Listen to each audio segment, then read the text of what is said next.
ذاتی طور پر اچھا مختلف قسم کے نام عالم صاحب دیکھیں ایک بندے کا نام اگر عالم ہے تو آپ عالم کو کچھ اور بنا دیں یہ تھوڑا سا انسان کو غصہ دلانے کے لیے اس کو پمپ کرنے کے لیے نام انہوں نے لگائے ہوئے ہیں کوئی کہتا ہے جوکر کوئی کہتا ہے رنگیلا کوئی کیا کہتا ہے اس طرح کے القابات سے نوازنا یہ بہت ہی غلط بات ہے اور دوسری بات یہ طاہر صاحب ماضی کی بات کریں آپ یا حال کی بات کریں میرے خیال میں ان میں سے کوئی بھی بندہ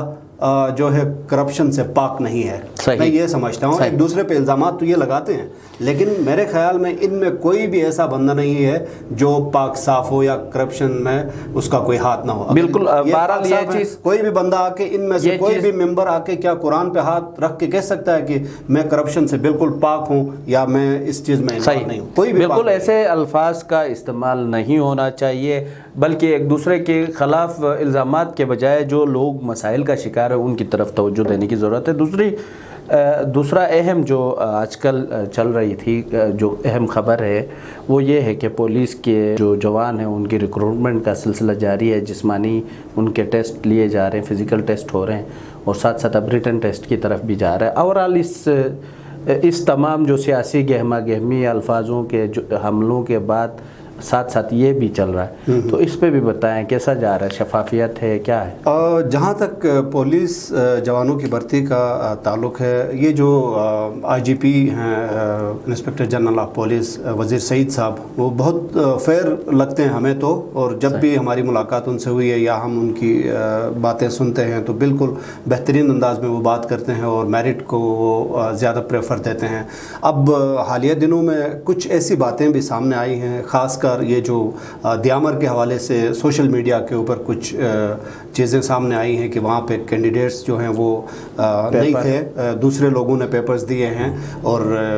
یہ ایک غلط طریقہ ہے کہہ کر لیکن جہاں تک میرا خیال ہے وہاں کے جو ایس پی ہیں شیر خان صاحب وہ بہت ہی صاف گو انسان ہیں کمپیٹنٹ پولیس آفیسر ہیں تو ان کے ہوتے ہوئے میرے خیال میں یہ چیزیں نہیں ہوں گی اگر کچھ ہے تو پھر ثبوت کے ساتھ ان کو سامنے لانا چاہیے اور جہاں تک بھرتیوں کی بات ہے رانا صاحب پولیس فورس ایک ایسی فورس ہے وہاں پہ اگر ٹیلنٹڈ لوگوں کو قابل لوگوں کو بھرتی نہ کیا جائے تو فیوچر جو ہے وہ فورسز کے اندر اگر سفارشی لوگ آئیں یا رشوت دے کے لوگ آئیں تو کیا وہ علاقے کے لیے کام کر سکتے پولیس فورس کو بہرحال تعصبات سے بھی بالاتر بالکل ہر چیز کو مد نظر رکھنا چاہیے بالکل یہی بات ہے لیکن ایک بات اور بھی ہے نا عالم صاحب کی ماضی میں بھی ہم نے دیکھا جہاں پہ ایک ہیلتھ ورکر کی بھی سفارش کی جاتی ہو وہاں پولیس جوانوں کی بھرتی کے لیے سفارشیں نہیں کی گئی ہوں گی نہیں سفارشیں تو ڈیفینیٹلی کی ہوں گی اور حکومتی اراکین کی طرف سے بھی سفارشیں کی گئی ہوں گی اپوزیشن کی طرف سے بھی سفارشیں کی گئی ہوں گی بیوروکریٹس کی طرف سے بھی سفارشیں کی ہوں گی علاقے کے اثر رسوخ رکھنے والے لوگوں کی طرف سے بھی سفارشیں کی گئی ہوں گی سفارشیں تو ہر وقت جیسا کہ وزیر اعلیٰ نے بیان بھی دیا کہ نہیں ہم اس کو فیئر کرانا چاہتے لیکن خیر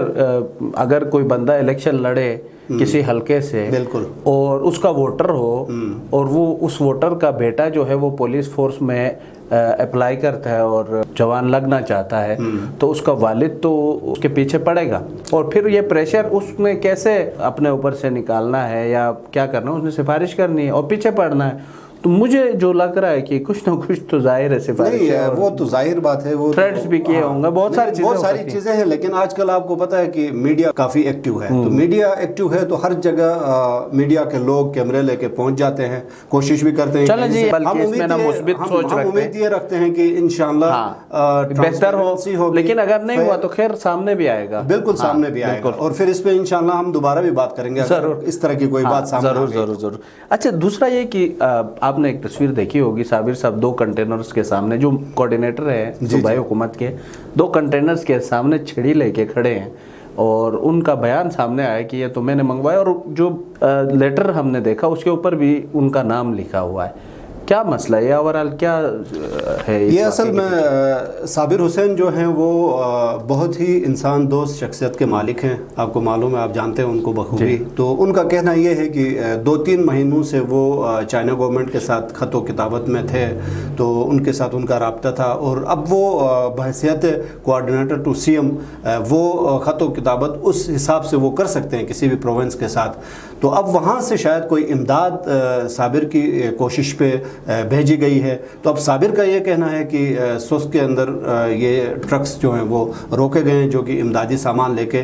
گلگت بلتستان کے لوگوں کے لیے پہنچا تھا۔ اب وہاں وہ الزام لگا رہے ہیں ڈی سی کے اوپر، کسٹم کلیکٹر کے اوپر اور دیگر لوگوں کے اوپر کہ وہ چاہتے ہیں کہ وہ سامان اٹھا کے وہ لیکن میں نے یہ بھی سنا ہے کہ یہ جی بی ڈی ایم اے کے حوالے کیا گیا ہے کچھ اس طرح۔ اب یہ پتہ نہیں آج کی ڈیولپمنٹ اگر کوئی ہے، اگر کیا ہے تو اچھی بات ہے۔ صابر بھی تو یہی چاہتے تھے کہ یہ حکومت کے ذریعے جو ہے آج ان کی بلکہ پریس کانفرنس بھی ہے، اس میں بھی دیکھیں گے۔ ایک اور بات بھی ہم نے سوشل میڈیا پہ سنی ہے، رانا صاحب کی وزیر اعلیٰ صاحب نے بھی صابر حسین کو کہا کہ آپ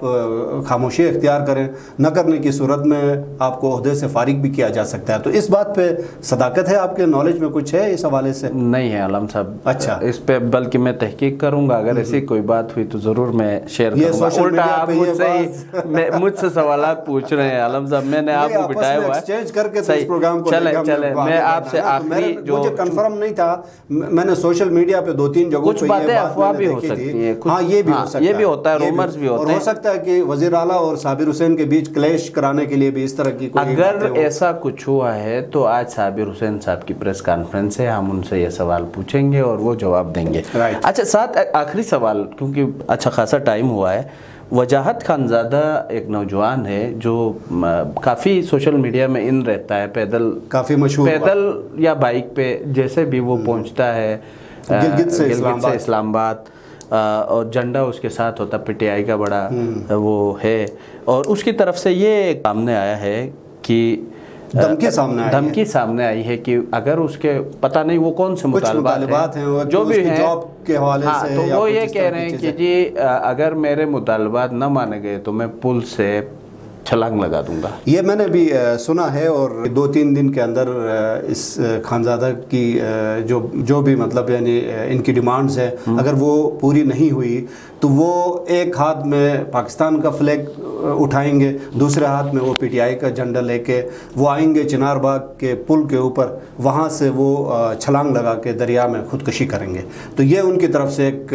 دھمکی آئی ہے۔ تو اب اس پہ دیکھتے ہیں کہ حکومت تو کیا سمجھتے ہیں عالم صاحب؟ ویسے ایسی دھمکیاں جو ہے کیا مطلب، یہ کیا طریقہ ہے کہ آپ اگر مطالبات نہ مانیں اور آپ دھمکی لگائیں کہ میں دریا؟ میرے خیال میں یہ تو خیر مناسب بات نہیں ہے۔ اگر اس طرح اگر دھمکیوں پہ اگر اپنے مطالبات منوائے گئے تو پھر ظاہر ہے بہت سارے لوگ ایسے ہیں جو یہاں سے پیدل کراچی تک جائیں گے، دیگر شہروں تک جائیں گے جھنڈے لے کے، پھر وہ آئیں گے، وہ کہیں گے کہ ہمارے یہ مطالبات ہیں پورے کریں، نہ کرنے کی صورت میں ہم بھی خودسوزی کریں گے یا پھر ہم خود۔ بہرحال دیکھنے کی ضرورت ہے، معاملہ تھوڑا سا حساس بھی ہے، ظاہر ہے اس لڑکے کو بلا کے بٹھا کے اس کو سمجھانا چاہیے، یا اگر کوئی وہ فیسیلیٹیٹ ہو سکتا ہے تو اس کو کرنا بھی چاہیے۔ حکومت کے لیے کوئی مشکل کام نہیں ہے، اگر ایک لڑکا ہے اس کو اگر جاب دے دیں تو حکومت کوئی غریب نہیں ہو سکتی۔ اچھا، بلدیاتی انتخابات کی بات ہم کسی اور پروگرام میں کریں گے، لیکن میں چاہ رہا ہوں کہ آپ سے جانوں کہ وزیر اعلیٰ صاحب کہتے ہیں پریس کانفرنس میں کہ جنرل الیکشن وفاق کے ساتھ نہیں ہونے چاہیے، لیکن گلگت بلتستان کی بہت ساری اور پارٹیز چاہتی ہیں کہ وفاق کے ساتھ گلگت بلتستان کے الیکشنز ہونے چاہیے۔ اس پہ آپ کا ٹیک کیا ہے؟ دیکھیں طاہر صاحب، کون چاہے گا اس وقت جو آپ کے ممبران بیٹھے ہوئے ہیں اسمبلی کے اندر، آپ کا کیا خیال ہے کہ صرف وزیر اعلیٰ چاہتے ہیں یا پی ٹی آئی کے لوگ چاہتے ہیں کہ 3 سال کے بعد انتخابات ہوں؟ یہ تو آپ کے اپوزیشن کے لوگ بھی یہی چاہتے ہیں کہ 3 سال کے بعد انتخابات ہوں، ابھی نہ ہوں، کیونکہ اب وہ بڑی مشکلوں سے تو وہ اسمبلی میں پہنچے ہیں، اور آپ کو پتہ ہے کہ ابھی ان کی تنخواہیں 7-7 لاکھ روپے ان کی تنخواہیں ہو گئی ہیں۔ تو کون ایسا شخص ہوگا کہ وہ کہے گا کہ نہیں جی آج ہی اس اسمبلی کو آپ ڈیزالو کریں اور وفاق کے ساتھ ہمارے انتخابات کروائیں؟ کوئی ایسا ممبر ہوگا اپوزیشن کا آپ کے خیال میں؟ اور تنخواہیں بڑھوانے میں یہ اپوزیشن کے لوگ سب سے آگے تھے، پی ٹی آئی سے بھی۔ تو یہاں پہ لوگوں کے جو مسئلے مسائل ہیں ان پہ کوئی توجہ نہیں دیتا ہے۔ اپنے مراعات کے لیے اپوزیشن بھی حکومت کے ساتھ ملی ہوئی ہے اور حکومت بھی اپوزیشن کے ساتھ ملی ہوئی ہے، یہ مل جل کے جو ہے نا اپنے معاملات کو سیدھا کرتے ہیں، باقی عوام جہاں جائے ان کو کوئی سروکار نہیں ہوتا۔ بہت شکریہ محمد عالم صاحب۔ تو ناظرین، آپ نے آج جو کرنٹ ایشوز تھے کچھ ان پہ محمد عالم صاحب کا تجزیہ سنا. اپنے فیڈ بیک سے ہمیں ضرور نوازیے گا, اور اسی کے ساتھ مجھے اور عالم صاحب کو اجازت دیجیے. اللہ نگہبان.